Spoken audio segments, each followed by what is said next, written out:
श्यामा राज श्यामा राज श्यामा कहिए, राज श्यामा राज श्यामा राज श्यामा कहिए। जेहि विध राखे धनी तेहि विध रहिए, जेहि विध राखे धनी तेहि विध रहिए। श्री सतगुरु महाराज की जय। श्री परमात्मने नमः। श्री गुरु चरण कमलेभ्यो नमः। सच्चिदानंद रूपाय विश्वोत्पत्त्यादि हेतवे तापत्रय विनाशाय श्रीकृष्णाय वयं नुमः। मंगल कृष्ण प्रणाम है मंगल धर्म प्रकाश, मंगल सुंदर साथ मंगल धाम उजास। मंगल सुंदर साथ हैं मंगल धाम उजास। बोलो वृंदावन बिहारी लाल की, श्री प्राणनाथ प्यारे की। हम सभी श्रावण मास कथा सत्र, कथा महायज्ञ, यह ज्ञान यज्ञ है। संसार में कई प्रकार के यज्ञ होते हैं। हवन इत्यादि करके भी यज्ञ किया जाता है, और प्रकार से भी यज्ञ होते हैं। पर यह ज्ञान यज्ञ है, ज्ञान चर्चा है। या अतिरिक्त किसी सामग्री की आवश्यकता नहीं है। या केवल समय की जरूरत है। समय दान देना बहुत जरूरी है। दुनिया में कई प्रकार के दान होते हैं, पर समय दान सबसे बड़ा दान है। इससे बड़ा कोई दान है नहीं। क्योंकि अन्य दानों में क्या होता है, आप ना जाओ तो भी आपके नाम से दान होता रहेगा। आप अपने कर्मचारी को बोल दीजिए, अपने पुत्र को बोल दीजिए, अपने कोई मित्र को बोल दीजिए कि मेरे नाम से अमुक स्थान में कोई चीज दान कर देना। आपको जाना नहीं पड़ेगा, आपके नाम से दान अपने आप हो जाएगा। कहीं आप गौदान कर रहे हैं, आपको जाना नहीं पड़ेगा, आपके नाम से दान हो जाएगा। भूमि दान कर रहे हैं, वस्त्र दान कर रहे हैं, अन्न दान कर रहे हैं, स्वर्ण दान कर रहे हैं। पर जहां समय दान करना है तो आपको खुद को ही जाना पड़ेगा। इसलिए दानों में महादान समय का दान है। परमात्मा हमसे सामान नहीं मांगते। सामान तो परमात्मा का दिया है, उनको ही हम दे रहे हैं। परमात्मा सिर्फ हमसे समय मांगते हैं कि थोड़ा समय मुझे दो, मेरा भजन करो, मेरा पूजन करो, मुझे याद करो, बस थोड़ा सा समय मुझे अर्पण करना है। तो आप सभी ये श्रावण मास कथा सत्र में समय अर्पण कर रहे हैं, दान में महादान कर रहे हैं, जीवन अर्पण कर रहे हैं, और धीरे धीरे भागवत की सीढ़ियों को चढ़ करके मोक्ष पद तक जाने के लिए पथिक बने हुए हैं। श्रीमद् भागवत के लिए कहा जाता है, भातीय सर्वलोकेषु गतिर्यस्य ह्यलौकिकी वरेण्यम सर्वशास्त्रेषु तरणिर्यद् भवाम्बुधम्। ज्ञानी जन कहते हैं भागवत में जो भा आता है, भा का अर्थ है सर्वत्र प्रकाशित करना। भातीय सर्वलोकेषु, सब लोग को प्रकाशित करना। ग का अर्थ होता है गतिर यस्य अलौकिक, जिसके अलौकिक गति है, जो अलौकिक गति प्राप्त करा दे। व का अर्थ है वरेण्य सर्वशास्त्रेषु, जो संपूर्ण शास्त्र में महत्वपूर्ण है, वर्ण करने योग्य है। तरणीर यद भवाम्बुधौ, जो भवसागर से तारने के लिए भी सक्षम है, उसी को भागवत कहा जाता है। तो ऐसे महान ग्रंथ भवसागर तरने के लिए, परमात्मा को पाने के लिए, परमात्मा का सानिध्य में अपने आप को पहुंचाने के लिए हम रसपान कर रहे हैं, आस्वादन कर रहे हैं। और आज प्रारंभ हो रहा है षष्ठ स्कंद। कहते हैं निवृत्ति मार्ग कथित आदौ भगवता यथा कर्मयोगो प्रलब्धेन ब्रह्मणा यद संसृति। कहते हैं हे सुखदेव मुनि महाराज, एक मार्ग है निवृत्ति का मार्ग, एक मार्ग है प्रवृत्ति का मार्ग।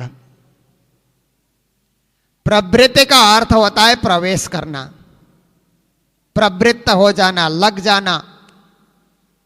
निवृत्त का अर्थ होता है त्याग देना, उसको, उससे छुटकारा पा लेना, हट जाना।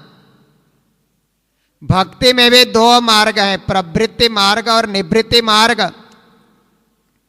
प्रवृत्ति मार्ग में हम संलग्न होते हैं तो पहले संसार में हम सुख भोग करेंगे, फिर पितृलोक में, फिर स्वर्गलोक में, फिर आगे लोक को होते हुए सतलोक तक जा सकते हैं, वैकुंठ तक जा सकते हैं, बल्कि उससे भी ऊपर जा सकते हैं। पर निवृत्ति मार्ग में तो ये सारा छूट जाएगा, एक साथ परात्पर पूर्ण पुरुषोत्तम परब्रह्म परमात्मा का सान्निध्य हो जाएगा। इसलिए मार्ग में महामार्ग है निवृत्ति मार्ग। हमारा जो प्रणामी धर्म है ये निवृत्ति मार्ग है, ये प्रवृत्ति मार्ग नहीं। हम कर्मकांड में प्रवेश नहीं करते, हम पूजा अर्चना में भी बहुत समय नहीं लगाते। हमारा लक्ष्य है ज्ञान कथा, हमारा लक्ष्य है भक्ति की प्राप्ति, हमारा लक्ष्य है परमात्मा में अनुरक्त हो जाना, उनके बन जाना, परमात्मा मय हो जाना। यह हमारा ध्येय है, ये हमारा लक्ष्य है। तो राजा परीक्षित कहते हैं हे सुखदेव मुनि महाराज, आपने हमें बड़ा सुंदर सुंदर ज्ञान दिया और आपने हमें पंचम स्कंद में नरकों का बयान भी सुना दिया, जो बड़ा भयंकर डरावना वर्णन था, हृदय कंपित होने वाला वर्णन था, जो आपने हमें सुनाया और हमने उसको सुन लिया। आप कृपा करके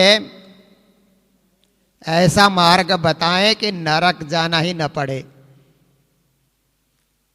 नरक जाने की उसे आवश्यकता ही ना हो, ऐसे मार्ग आप क्यों नहीं बताते? कहा वो मार्ग भी मैं बताने जा रहा हूं, क्योंकि ये 7 दिन की कथा में सब मार्गों की चर्चा होगी।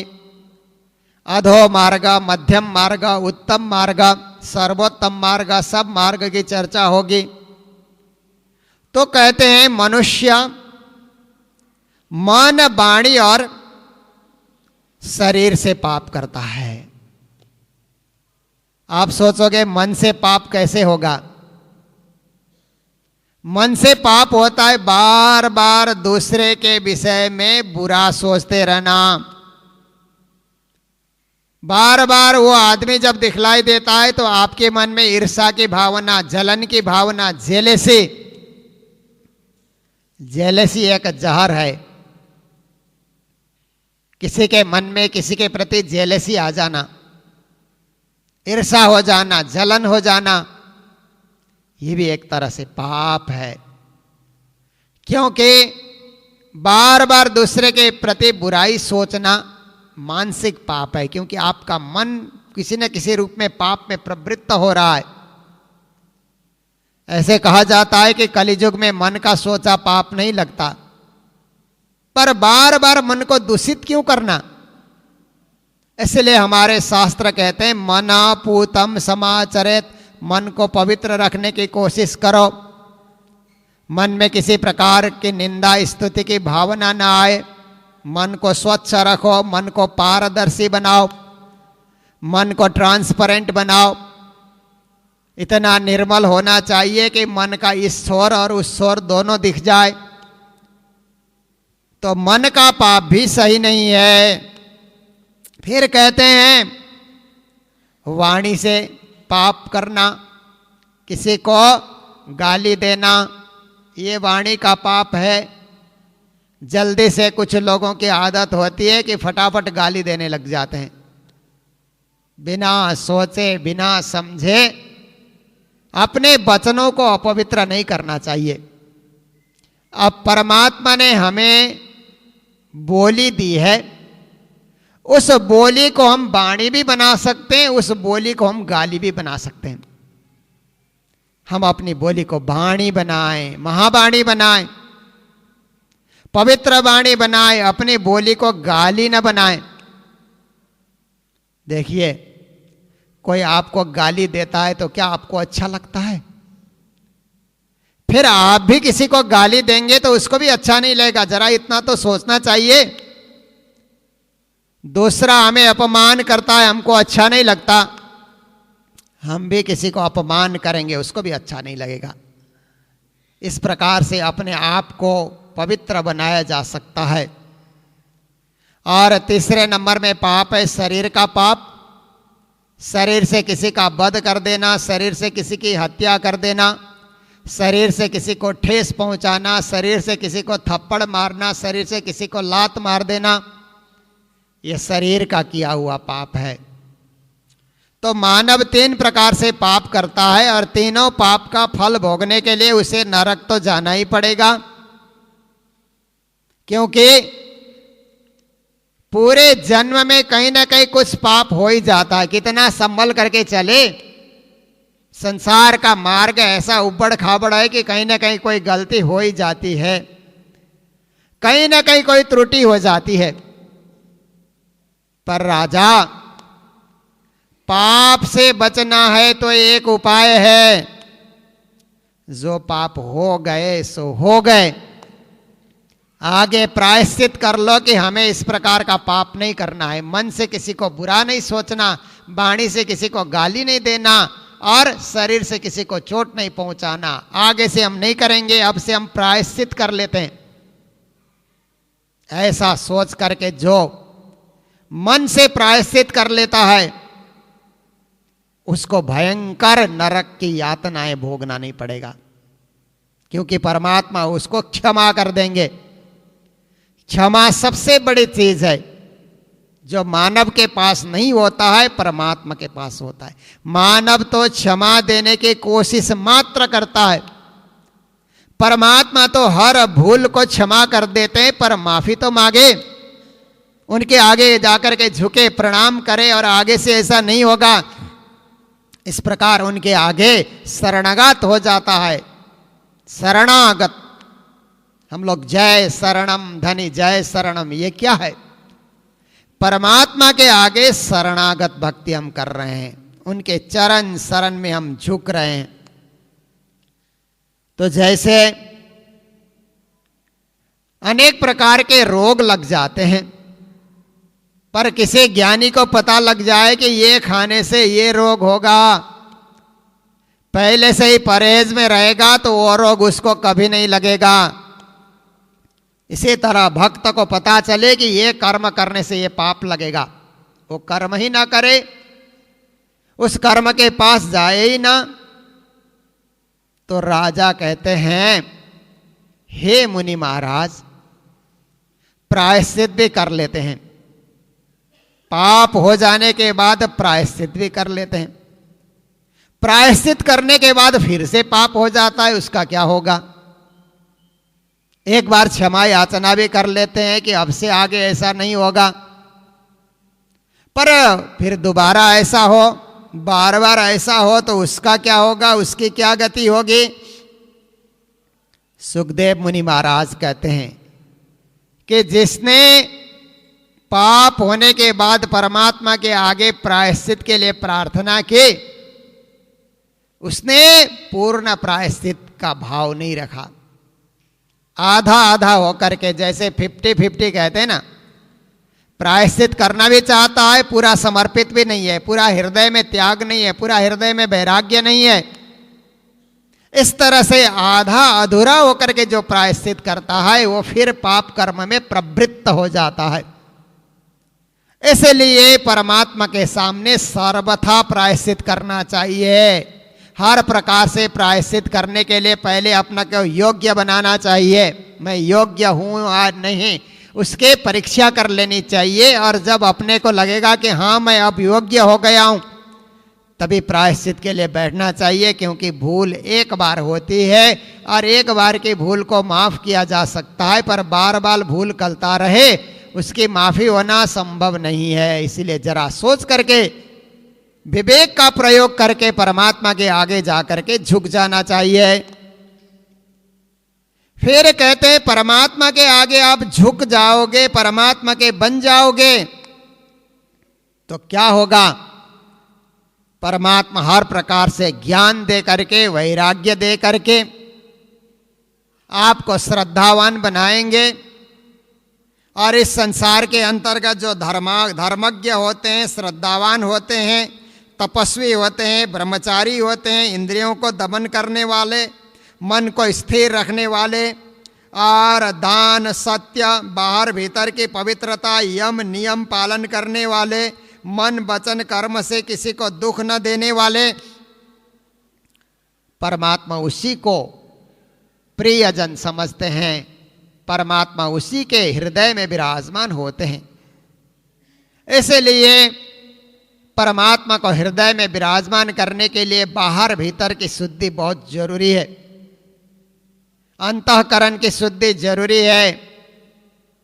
और कहते हैं कि परमात्मा को पाने के लिए जिसने मानव जीवन पा करके भगवत अनुरागी न बना और परमात्मा श्री कृष्ण के चरणार बिंद का मकरंद एक बार भी पान नहीं कर सका, तो जीवन उसका बेकार है। और जो परमात्मा का बन जाता है उसके स्वप्न में भी जमदूत नहीं आते।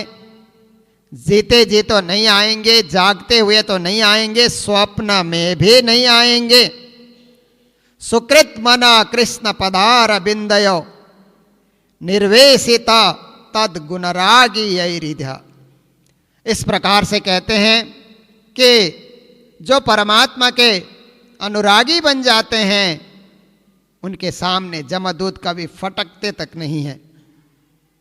फिर एक बार यमराज ने अपने दूतों को कहा कि मेरे दूतों, जहां कोई भक्ति कर रहा है ना, वहां तुम लोग पास में भी नहीं जाना। ज्ञानी जन कहते हैं कि जो अपने ललाट पे चंदन लगाया हुआ है उसके पास भी नहीं जाना, जिसके गले में तुलसी की माला है उसके पास भी नहीं जाना, जिसके हृदय में भगवान नाम का जाप चल रहा है उसके पास भी नहीं जाना। तो इसी संदर्भ में एक कथा यहां सुनाने जा रहे हैं सुखदेव मुनि महाराज राजा परीक्षित को। कहते हैं कान्य कुब्ज नगर, जिसको कन्नौज कहा जाता है, आजकल कानपुर कहा जाता है उसको, वहां पे एक दासीपति ब्राह्मण रहता था, उसका नाम था अजामिल। वो दासे के संसर्ग से दूषित हो गया था, सदाचार से वो भ्रष्ट हो गया था।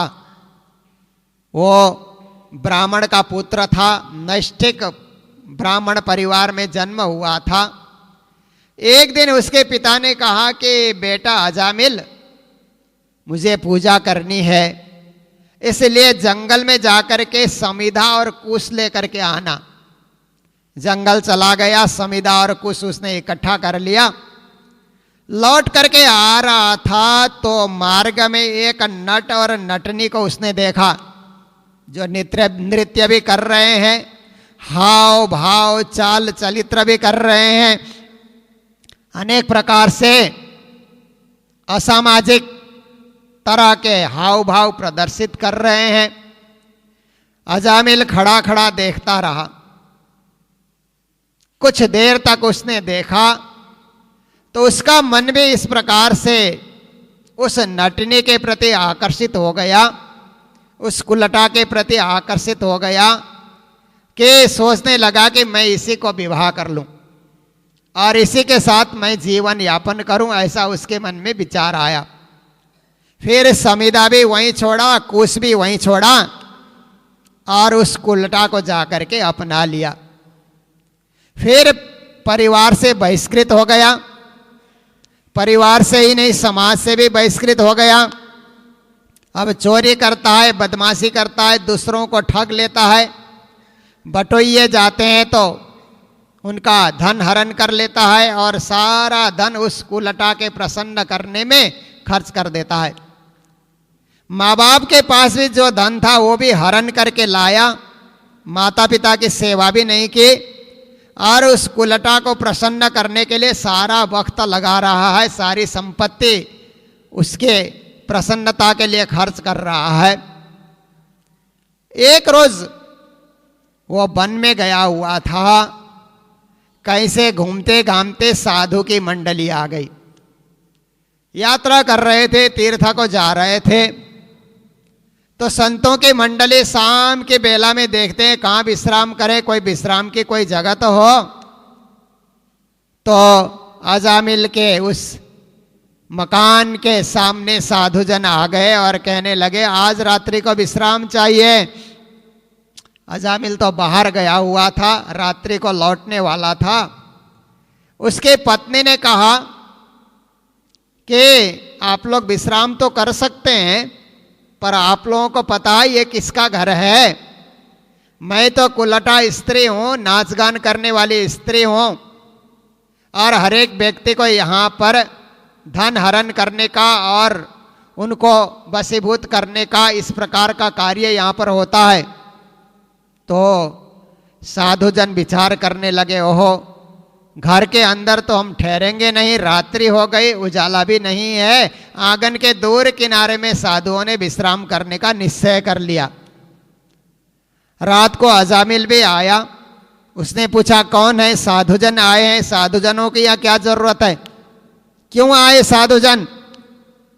सुबह सुबह साधुजन तो जल्दी उठ गए और जल्दी उठ करके जाने लगे। तो साधुओं ने सोचा कि रात को आंगन में विश्राम करने दिया तो कम से कम धन्यवाद तो करते हुए यहाँ से चलें।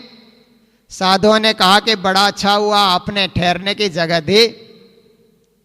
तो वह स्त्री बाहर निकल करके आई और साधुओं ने कहा कि आपका पति हमारी कोई बात नहीं सुनेगा, कोई बात नहीं मानेगा, पर एक बात हम उपदेश के रूप में कह करके जाते हैं, उसका अनुसरण करोगे तो आपका भला होगा।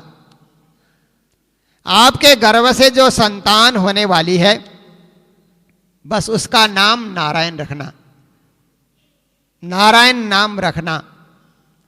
साधु लोग तो तीर्थ यात्रा में निकल गए और पत्नी ने अजामिल को बताया कि साधुजन ऐसा बोल करके गए हैं। तो अजामिल कहता है कि नामकरण संस्कार में थोड़ा बहुत खर्च हो जाता, अब उन्होंने पहले से ही नाम दे दिया है तो खर्च करना नहीं पड़ेगा, ठीक है नारायणी रख लेते हैं, क्या फर्क पड़ता है अपना। तो बच्चा भी पैदा हुआ, बड़ा सुंदर बालक पैदा हुआ, उसका नाम नारायण रखा। अब धीरे धीरे अजामिल बूढ़ा होता चला गया, वृद्धावस्था उसकी आ गई, 88 वर्ष का हो गया। उस दासी के साथ रहता है और नारायण उसके छोटे पुत्र में इतना मोह हो गया कि जब देखो नारायण नारायण करते रहता है। पुत्र मोह में आसक्त हो गया। बच्चा खेलता है तो गोद में उठा लेता है और बच्चे की मीठी मीठी बातों को सुन लेता है। तोतली भाषा में बच्चा बोलता है, उसे सुन लेता है, गदगद हो जाता है, फूला नहीं समाता है कि ये मेरा बेटा है, स्नेह के बंधन में बंधा हुआ है। जब वो खाता है तो बच्चे को खिलाता है, जब वो पीता है तो बच्चे को भी पिला देता है और इस प्रकार से बच्चे के प्रेम में अतिशय मूढ़ हो गया। उसको पता ही नहीं चला कि 88 वर्ष अब तो मृत्यु करीब आ रही है, मरने के दिन निकट आ रहे हैं, ऐसा कुछ उसको पता नहीं है।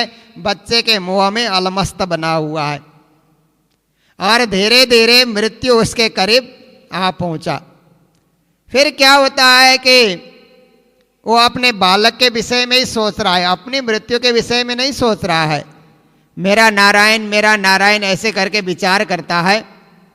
तो इतने में 3 यमराज के दूत आ गए, क्योंकि उस अजामिल के अंतिम क्षण आ गए।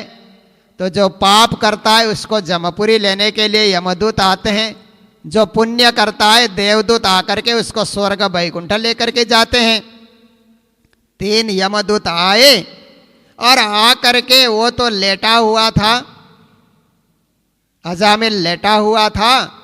यमदूत आकर के उसके प्राण को खींचने लगे। यमदूत का बड़ा भयंकर शरीर और देखने में काले कलुटे लगते थे।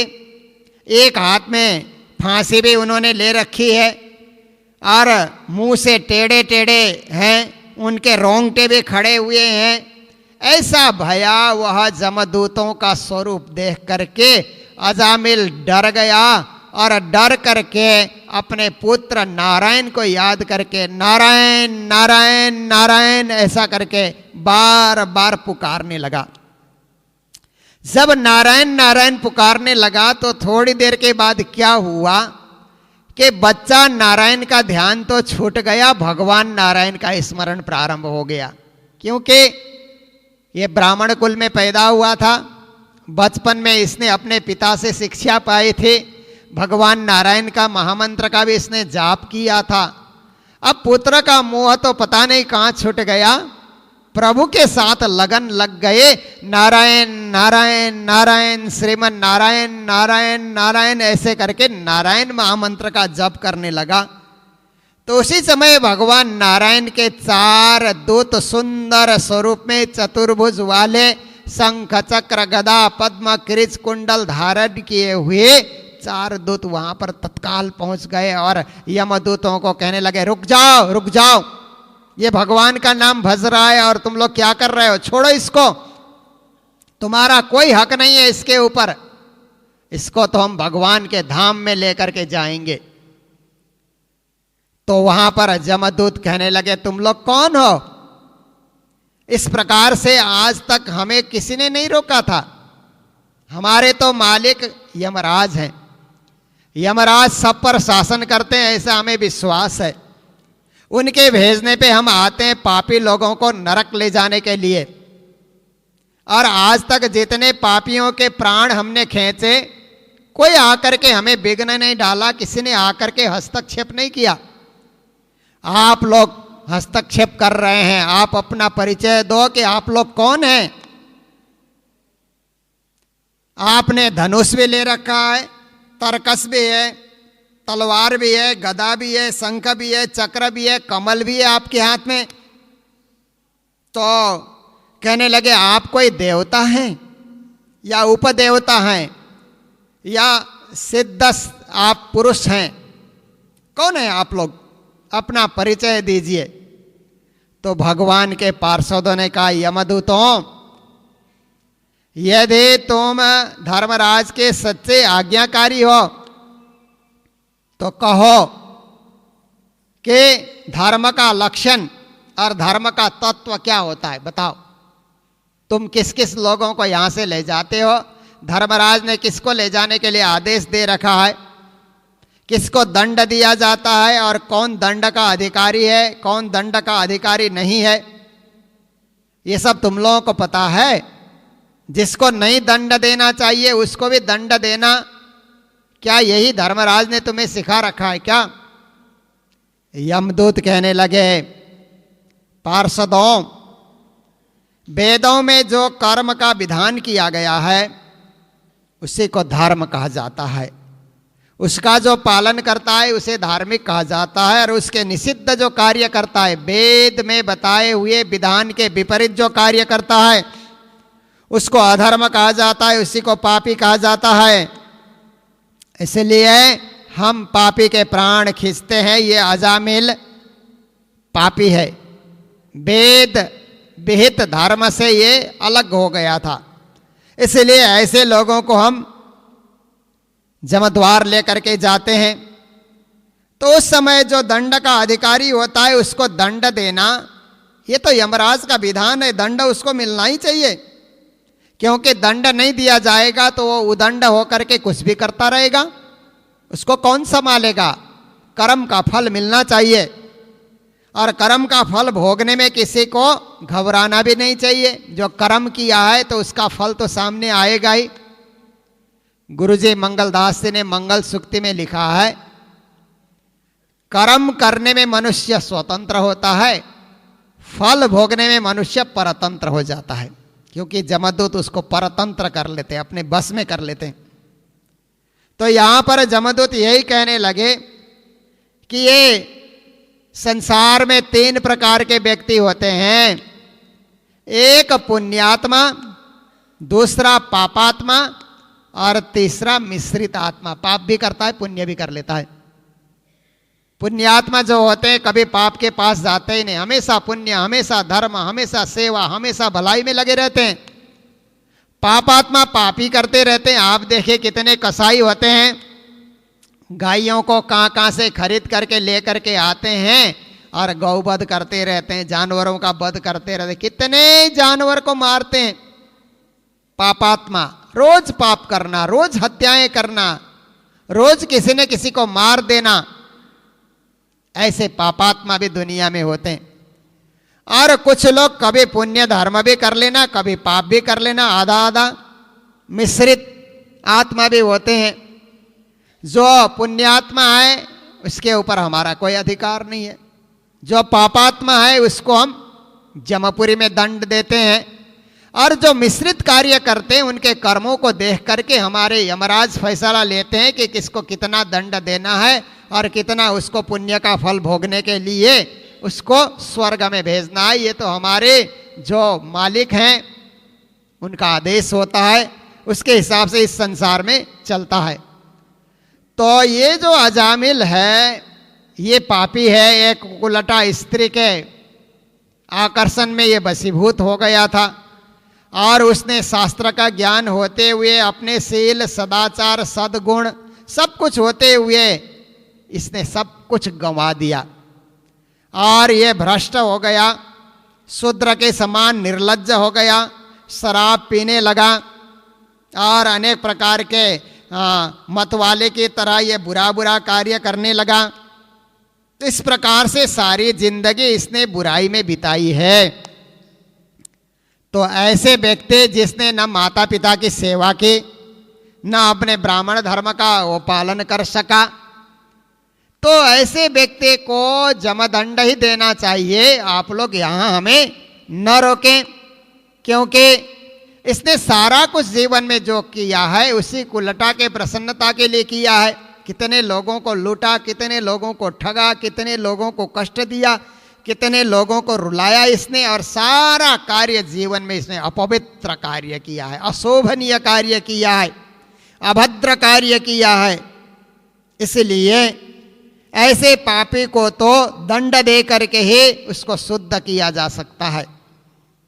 भगवान के पार्षद कहने लगे, यमदूतों, यह बड़े आश्चर्य की बात है कि धर्मज्ञ के सभा में प्रवेश करके अपराध और दंड की बातें करना और निर्दोष व्यक्ति को दंड देना ये उचित है? क्योंकि ये किसकी शरण में आ गया, किसका नाम भज रहा था, किसको जप रहा था? आप लोगों को पता है, जब आप प्राण खींच रहे थे तो ये किसको याद कर रहा था?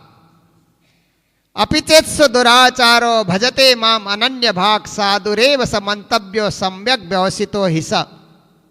गीता में कृष्ण कहते हैं, कोई दुराचारी हो, अत्याचारी हो, पापाचारी हो, पर अंत में जाकर के साधु बन करके मेरा भजन करने लग जाता है, तो उसको मैं दुराचारी और पापाचारी नहीं कहूंगा, क्योंकि वह साधु बन गया, सज्जन बन गया।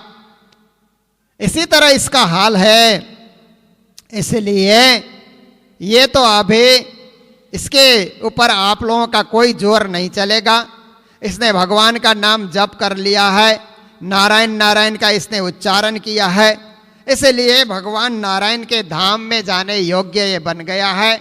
इसको नारायण के धाम में ही पहुंचा दिया जाएगा, क्योंकि उनका नाम का जाप किया है। जैसे भी उनके नाम को उसने भजा है, कृष्ण कृष्ण कहते रहो, हंस के चाहे खीज, उल्टे सुलटे जो निकसे सब खेतन में बीज।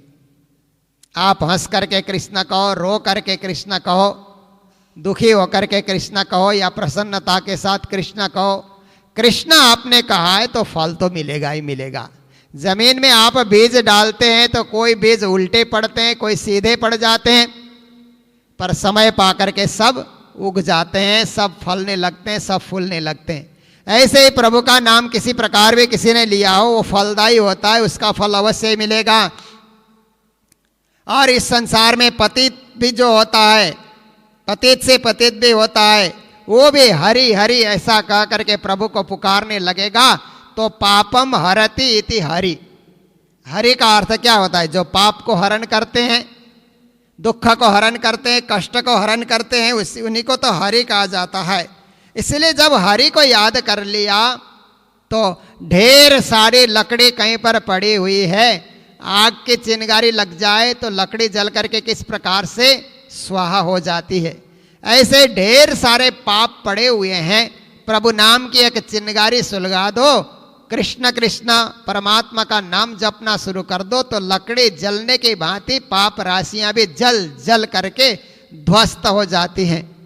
इसलिए यमदूतों, तुम लोग अपने मालिक के पास लौट जाओ, इसके ऊपर तुम लोगों का कोई अधिकार नहीं है। न गंगा न गयार न सेतु कासे न च पुष्करम जिह्वाग्ये वर्तते यस्य हरिरित्यक्षरद्वयम्। ऋग्वेदोऽथ यजुर्वेद सामवेदो अथर्वण अदितास्तेन यो निक्तम हरिर इति अक्षरद्वयम्। कहा कोई गंगा जाए, गया जाए, काशी जाए, पुष्कर जाए, उन तीर्थों में जाने से उतना पुण्य नहीं मिलेगा जितना पुण्य हरि हरि कृष्ण कृष्ण ये दो नाम का अक्षर वाला, दो अक्षर वाला प्रभु का नाम जपने से मिल जाता है। ऋग्वेद पढ़ो, यजुर्वेद पढ़ो, सामवेद पढ़ो, अथर्ववेद पढ़ो, पर हरि नाम कृष्ण नाम के समान उसका भी फल नहीं है। और अश्वमेध यज्ञ करो, नरमेध यज्ञ करो, दुनिया में अनेक यज्ञ यज्ञादि करो, पर उसका भी फल हरि नाम के समान नहीं है। प्राणायाम करो, आसन करो, प्रत्याहार करो, संसार के सब विधि विधान आप पूर्ण रूप से करो, पर मुख से दो अक्षर प्रभु का नाम का उच्चारण के समान ये सब विधियां और ये सब कर्म कभी हो नहीं सकते। इसलिए यमदूतों, अब आप लोग अपने स्थान को लौट जाओ, इसके ऊपर आप लोगों का कोई अधिकार नहीं है। तो यमदूत वहां से अब क्या करते हैं कि ओहो, यदि ऐसा है तो अब हमारा कोई अधिकार नहीं है, तो यहाँ रहने से क्या फायदा। हम जा करके यमराज से पूछते हैं कि ऐसा आज हमारा अपमान क्यों हुआ, क्यों देवदूत ने आकर के जिसको हम ले जा रहे थे उसको रोका। ये तो पहली बार हुआ, ऐसी घटना पहले कभी हुई नहीं थे। हम जा करके अपने मालिक से इस विषय में पता करेंगे, जरूर तलाश करेंगे। और वे छोड़ करके वहाँ से चले जाते हैं। तो जब यम के दूत वहाँ से चले गए और देवदूत जो थे वो भगवान के पार्षद, उनके अजामिल ने आँख खोल करके थोड़ी देर दर्शन किए, तो देवदूत का झल झल उनका स्वरूप, चमचमाता हुआ स्वरूप, उनके कान के कुंडल हिल रहे हैं, उनके गले में हीरों के हार चमक रहे हैं, उनका देदीप्यमान स्वरूप, ऐसा 4 हाथ वाले सुंदर सुंदर भगवान के स्वरूप के जब अजामिल ने दर्शन किए तो धन्य हो गया अजामिल। वो देवदूत भी वहां से अंतर्ध्यान हो गए।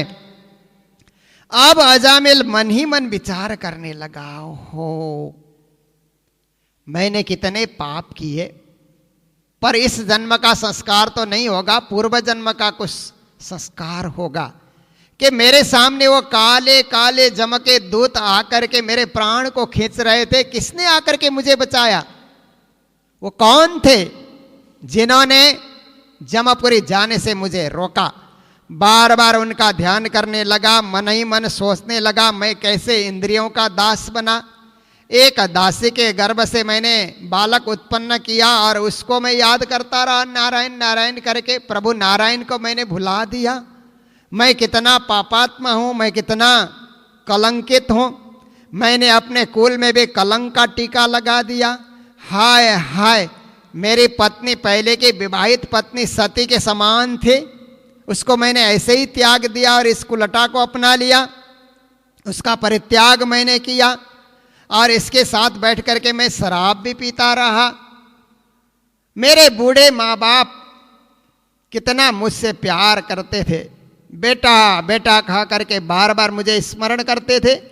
उनकी सेवा और शुश्रूषा को छोड़ करके, उनका परित्याग करके मैं कितना कृतज्ञ कि इस प्रकार से ये माया के चक्कर में मैं पड़ गया। नरक में गिरने का मैंने कार्य किया और धर्म का घाती मैं बन गया, पापात्मा बन गया। इस प्रकार से बार बार अपने पापों के लिए पछताने लगा, प्रायश्चित करने लगा कि ये मेरी बड़ी बड़ी भूल थे कि जीवन में इस प्रकार की भूल मैंने क्यों की।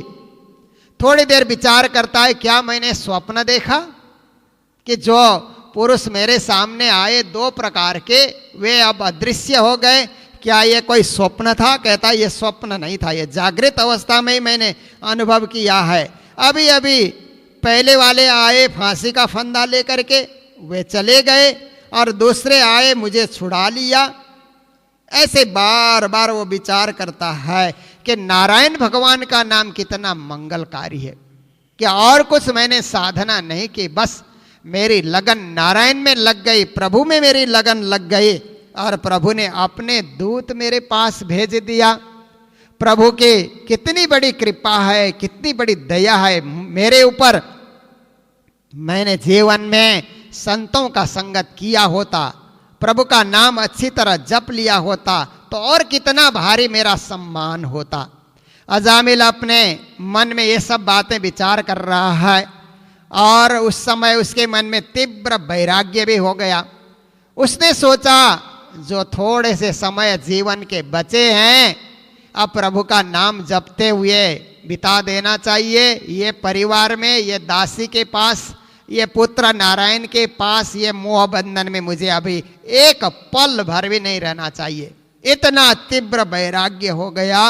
वो कन्नौज को छोड़ करके सीधा हरिद्वार जा करके पहुंचा।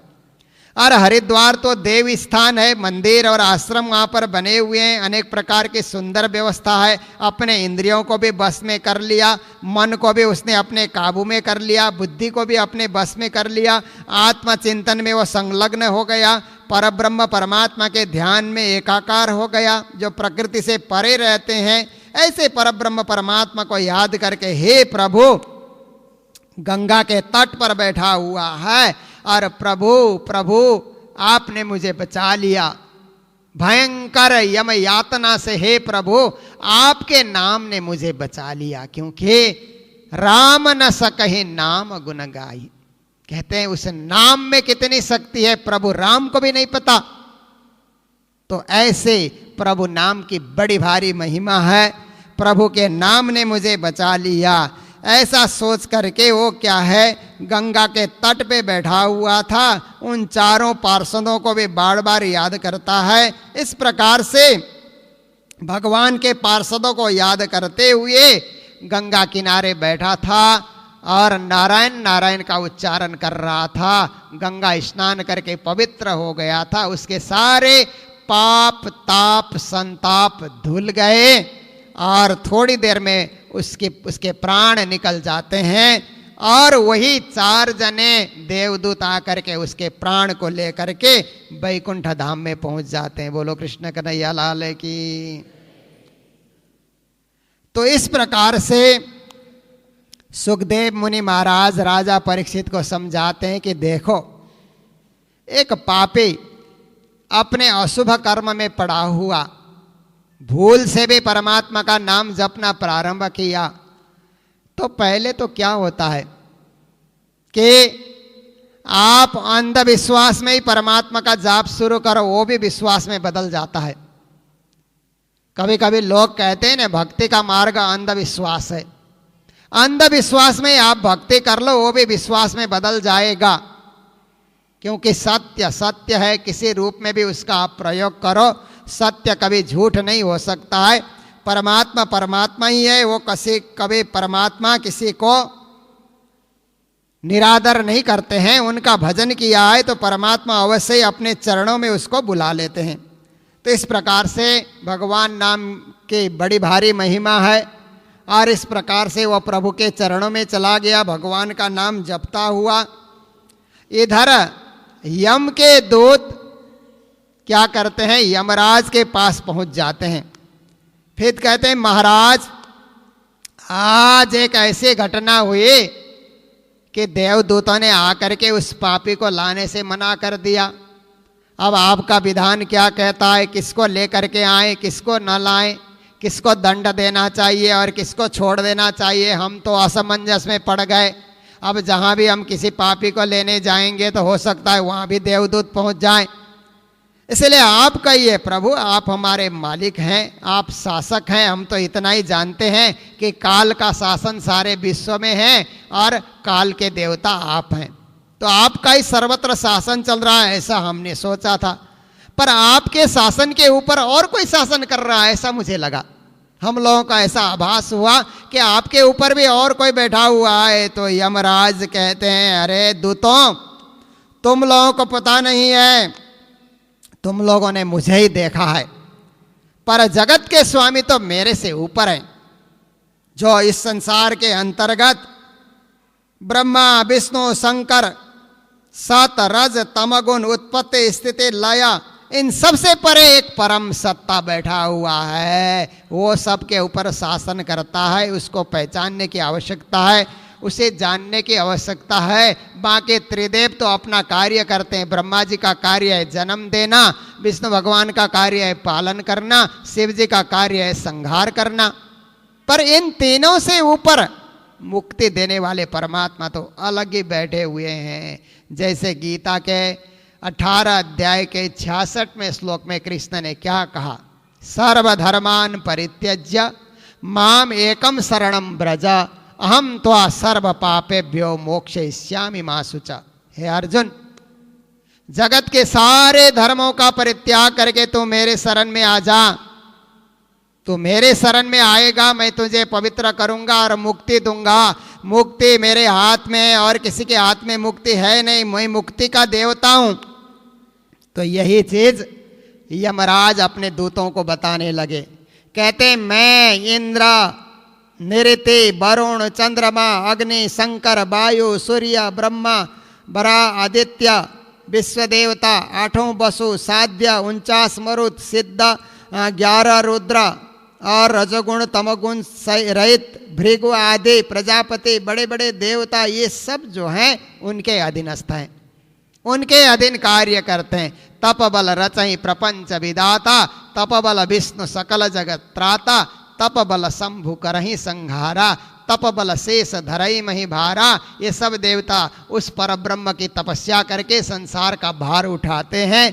उन सब से परे रहने वाले जो हैं वही सबके ऊपर शासन कर रहे हैं। फिर उन्होंने कहा कि भागवत धर्म एक परम विशुद्ध धर्म है, उसे जानना बड़ा कठिन है और बिना भागवत धर्म को जाने कोई मोक्ष का अनुभव भी नहीं कर सकता। देखो यमदूतों, भागवत धर्म जानने वाले बहुत कम लोग हैं संसार में। कहते हैं भागवत धर्म जानने वाले हम केवल 12 व्यक्ति हैं। तो 12 कौन कौन से हैं?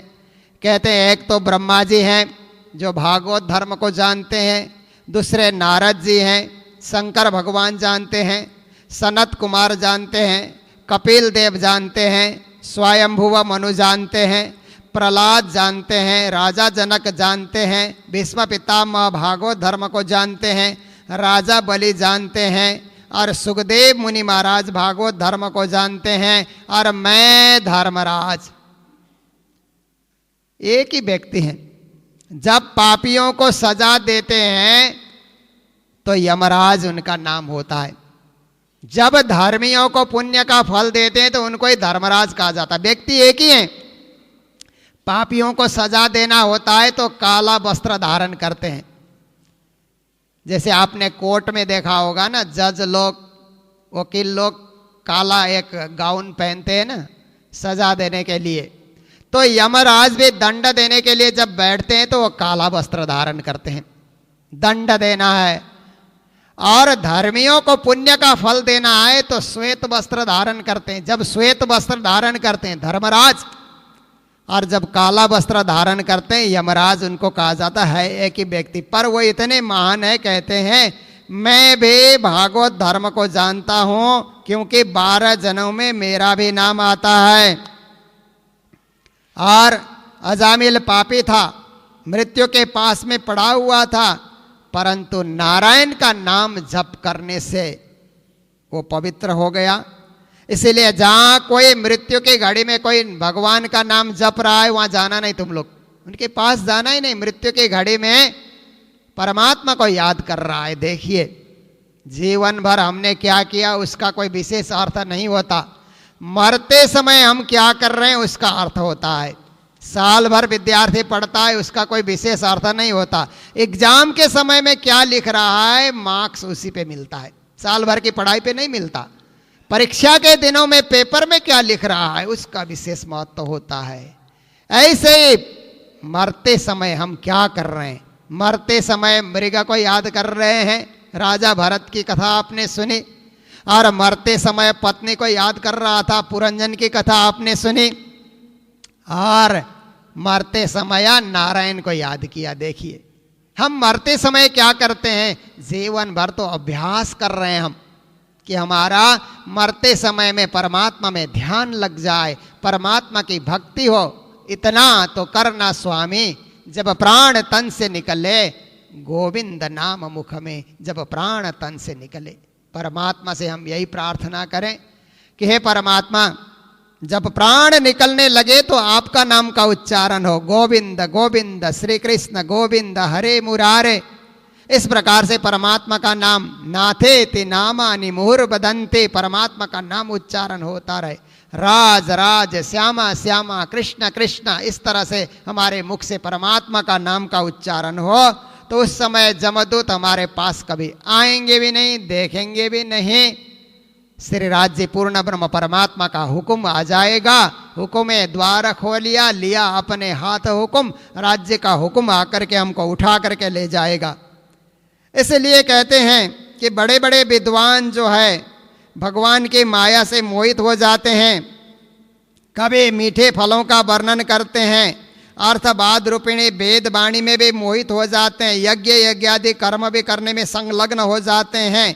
और इन सब कर्म के करते हुए भी सुगम से सुगम परमात्मा के नाम का जाप नहीं किया। परमात्मा के नाम का जाप में बहुत बड़ी शक्ति है। जपात सिद्धि न संशय, हमारे शास्त्र कहते परमात्मा के नाम के जप से सिद्धि मिल जाती है। पर हम नाम जप कब करते हैं? 5 बार निज नाम का जप करने के लिए कहा जाता है तो भी मन चंचल हो जाता है, इधर उधर देखने लग जाते हैं कि किसी ने जल्दी पूरा कर लिया होगा, अब कब जयकारा लगेगा। थोड़ा सा जाप करने में भी हमारा मन चंचल हो जाता है। तो कैसे राज्य को पाएंगे? स्थिर होकर के हम जाप करें, परमात्मा में एकाकार हो जाएं, उस जप से सिद्धि मिल जाती है। तो इस प्रकार से ये सारी बातें वहाँ पर हो जाती है। और यमदूत अपने दूतों को समझाते हैं कि जहाँ भी परमात्मा का नाम जाप चल रहा है वहाँ मेरा कोई अधिकार नहीं चलेगा, वो प्रभु का स्थान हो जाता है, प्रभु का मंदिर हो जाता है। इसीलिए अभी दूतों, तुम लोगों ने अजामिल के सामने प्रभु के दूतों के दर्शन किए, तुम्हारा भी भाग कितना था कि प्रभु के दूत तो प्रभु के समान होते हैं, उनके दर्शन किए तो तुम लोग भी पवित्र हो गए। ऐसा मौका तो किसी को मिलता नहीं जो तुम लोगों को मिला। इसलिए तुम लोग नाराज होकर के मेरे पास आए, ये नाराज होने की घड़ी नहीं है। प्रसन्न हो जाओ कि प्रभु के दूतों के दर्शन करके तुम्हारे भी पाप ताप सब कट गए, तुम भी पवित्र बन गए, और तुम्हारा भी आज दिन अच्छा रहा कि ऐसा सुंदर अवसर तुम्हारे जीवन में प्राप्त हुआ। इस प्रकार से ये सुंदर एक भक्त का चरित्र, परमात्मा के नाम की महिमा का वर्णन किया। उसके बाद राजा परीक्षित कहते हैं कि देखो, राजा परीक्षित पूछते हैं कि हे प्रभु, हे मुनि महाराज, आपने ये नाम महिमा की बातें तो हम बताई, पर ये जो दक्ष की कथा है ये थोड़ी छूट गई थी, उस विषय में भी आप कुछ प्रकाश डालें। तो सुखदेव कहते हैं, राजा प्राचीन बरही जिनके 10 लड़के थे, जिनको प्रचेता कहा जाता है, नारद ने उपदेश दे करके जिनको ज्ञानी बना दिया था, वो निवृत्ति मार्ग में लग गए। और निवृत्ति मार्ग में लगे, ध्यान तपस्या में लगे, तो एक दिन वो नारायण सरोवर से बाहर निकल करके देखते हैं तो जहाँ पर अपने पिता को सारी सृष्टि का विस्तार करना था, वहाँ तो बड़े बड़े दरखत उगे हुए हैं, कोई खेती करने वाला नहीं है, तो जंगल हरा भरा, दरखत ही दरखत, वृक्ष ही वृक्ष वहाँ पर उगे हुए थे। तो प्रचेताओं को लगा कि इतने वृक्ष कहाँ से आ गए, यहाँ तो आबादी करने के स्थान है। उस समय उन लोगों को बड़ा गुस्सा आया और अपने मुख से उन्होंने वायु और अग्नि प्रकट करके सारे वृक्षों को जला जला करके हरियाली को तास नाश करने लगे। वृक्ष ही नहीं रहेंगे तो जीवन क्या रहेगा, हरियाली नहीं रहेगी तो मानव जीवन क्या रहेगा। फिर चंद्र भगवान वहाँ पर प्रकट हो जाते हैं और दक्ष पुत्रों को, प्रचेताओं को समझाने लग जाते हैं कि अरे आप लोग ये क्या कर रहे हो, वृक्ष तो औषधि है, वृक्ष तो जीवन है, वृक्ष के बिना मानव और वृक्ष का तो तादात्म्य संबंध होता है, एक दूसरे के लिए वो जीते हैं। आप लोग ये क्या कर रहे हो, क्योंकि इन्हीं वृक्षों से तो फूल खिलते हैं, इन्हीं वृक्षों से तो फल निकलते हैं और बड़े बड़े ऋषि मुनि उसका भक्षण करते हैं। और इन्हीं वृक्षों में जो घास इत्यादि लगते हैं, हाथी इत्यादि, गाय भैंस इत्यादि खा करके दूध देते हैं। और इन्हीं वृक्षों में जो फल इत्यादि लगते हैं, धान गेहूँ इत्यादि, जिसको मानव खा करके जीवन की रक्षा करते हैं। वृक्षों की रक्षा होनी चाहिए। और 4 पैर वाले बैल, ऊँट इत्यादि भी खेती करते हैं, अन्न की खेती करते हैं, तो वृक्षों का घास खा करके ही करते हैं। अरे निष्पाप प्रचेताओं, बिना सोचे सृष्टि का विनाश न करो, ये वृक्ष बहुत जरूरी है। ऐसा करके उन्होंने समझाया तो उनको भी बात समझ आ गई कि ठीक है, आपने जो कहा वही होगा। इस प्रकार से वृक्षों की रक्षण करने लगे। यहाँ यही शिक्षा हमें मिलती है कि पर्यावरण की हमेशा रक्षा करनी चाहिए, क्योंकि वृक्षों को तहस नहस करना ये कोई धर्म नहीं है। वृक्ष भी परमात्मा ने किसी न किसी उद्देश्य से पैदा किया है, उन सब की सुरक्षा होनी चाहिए। फिर दक्ष प्रजापति विचार करने लगे कि ब्रह्मा जी ने मुझे आदेश दिया कि सृष्टि का विस्तार करो, पर जिनको भी मैं जन्म देता हूँ, नारद जी उपदेश दे करके उनको ही बैरागी बना देते हैं और वो माया के तरफ, सृष्टि के तरफ वो जाते नहीं। अब मैं घोर तपस्या करूँगा।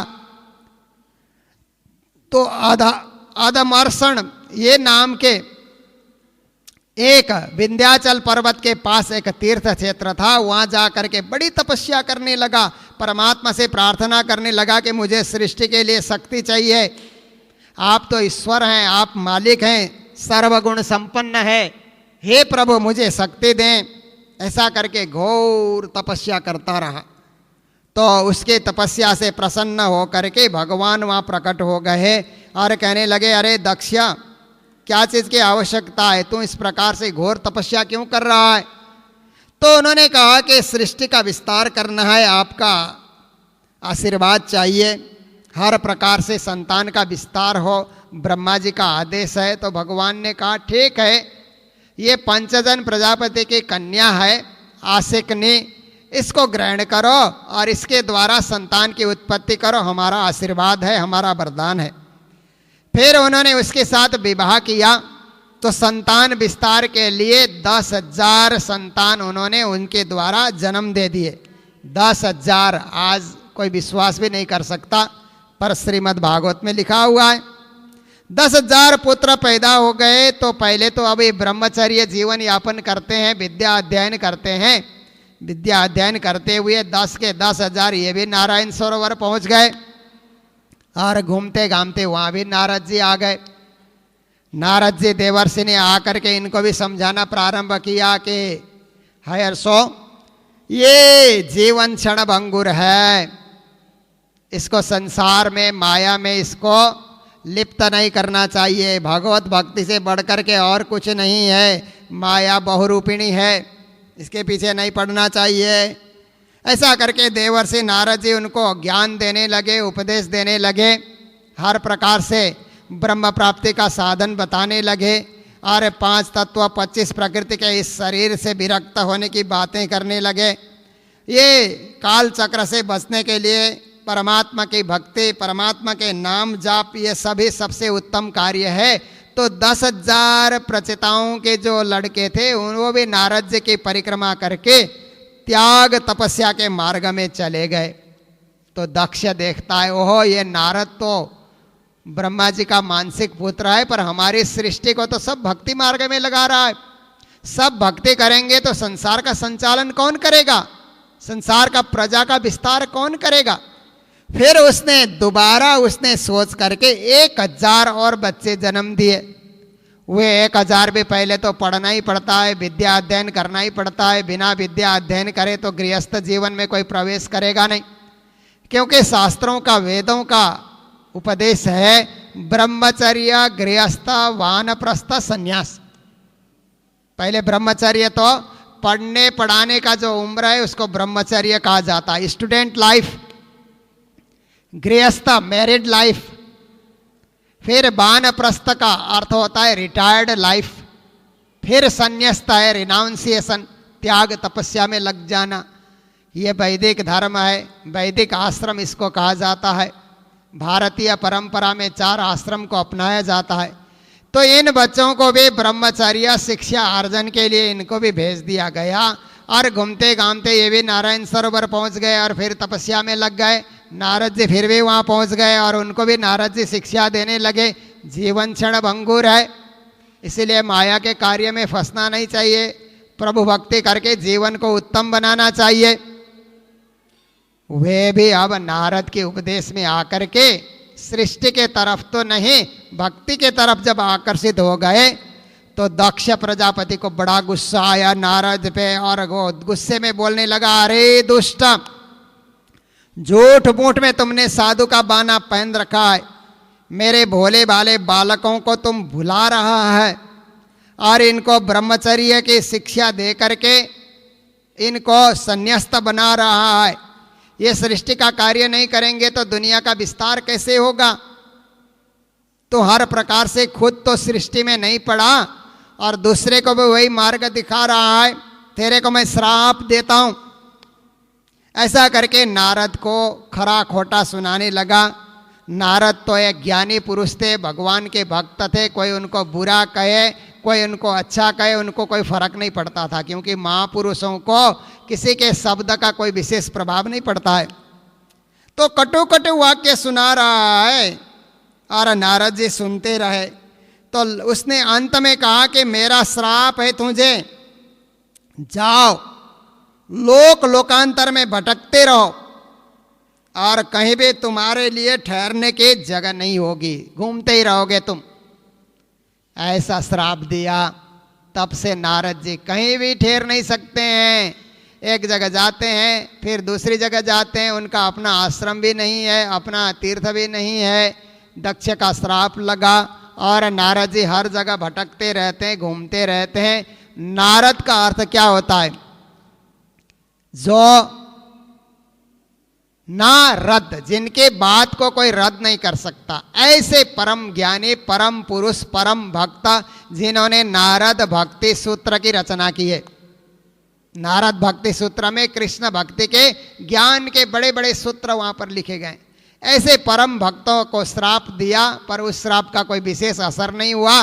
नारद जी तो उसके बाद और तीर्थ भ्रमण करने लगे, भगवान के धाम में जाना, भक्तों के हाल को पूछना, संसार में आना, फिर भगवान के धाम में जाना, ये उनका चलने लगा। इसीलिए कहते हैं कि श्राप दे दिया तो नारद जी ने कहा बहुत अच्छा कि आपने मुझे श्राप दे करके, क्योंकि आपके श्राप से मेरे में साधुता और आ जाएगी और दुनिया में मैं प्रभु का नाम पहचान और फैलाता रहूँगा, सारे विश्व को प्रभु का भक्त मैं बनाऊँगा।